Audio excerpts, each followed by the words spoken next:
Terima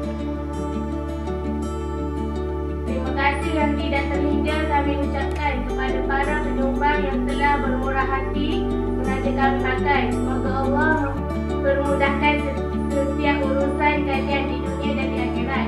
Dilapangkan rezeki dengan rezeki yang terbaik, dipanjangkan umur dalam keberkatan serta diberi kesihatan yang baik dan kesembuhan dari segala penyakit. Ya Allah, ringankanlah beban hutang mereka, lindungilah mereka dari segala kesusahan.